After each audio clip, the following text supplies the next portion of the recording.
वास्ता वनी पियो दूर हो टोड़े मुखां वास्ता वनी पियो दूर सजण यो सूर दिल में रह दो दर्स चे मुझी मोहब्बत तमाशो बनाए दुश्मनन साण परची हलो वे मुझी मोहब्बत तमाशो बनाए दुश्मनन साण परची हलो वे बेवफा थी तू गाए बजाए बेवफा थी तू गाए बजाए दुश्मनन साण गॾिजी हलो वे मुझी मोहब्बत तमाशो बनाए दुश्मनन साण परची हलो वे मुझी मोहब्बत तमाशो बनाए दुश्मनन सां परची हलो वे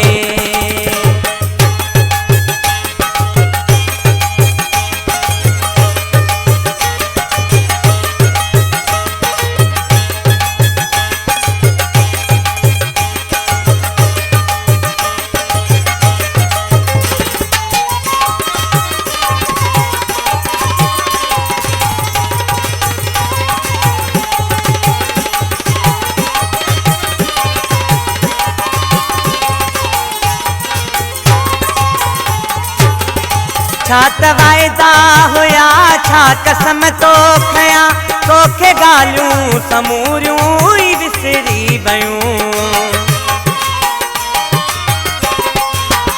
छा त वायदा हुया छा कसम तो खया तोखे गालियूं समूरियूं ई विसरी वयूं खोड़ माण्हू दुनिया में खिलाए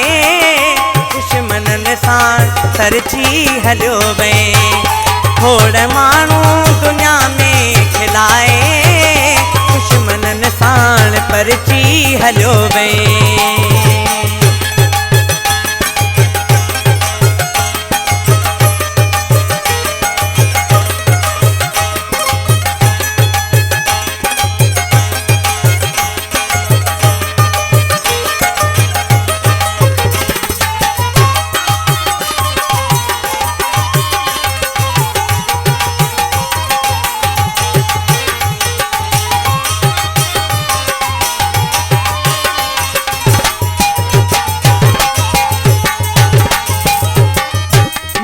मोहब्बत जी लजे पे रखण थे गुरी तू त सारियूं हदूं ई लंघे वे सनम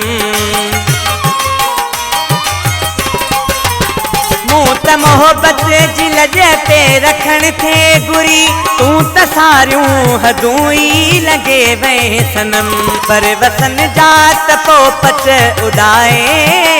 दुश्मनन साण रलजी हलो वे पर वसन जात पोपट उॾाए दुश्मनन साण परची हलो वे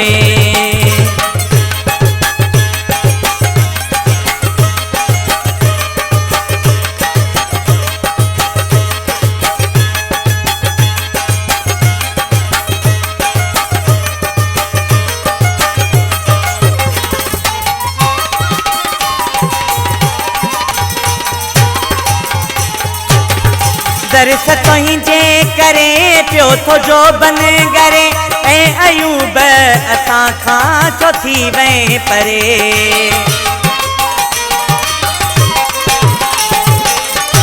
दर्स तुंहिंजे करे पियो थो जो बन करे ऐं अयूब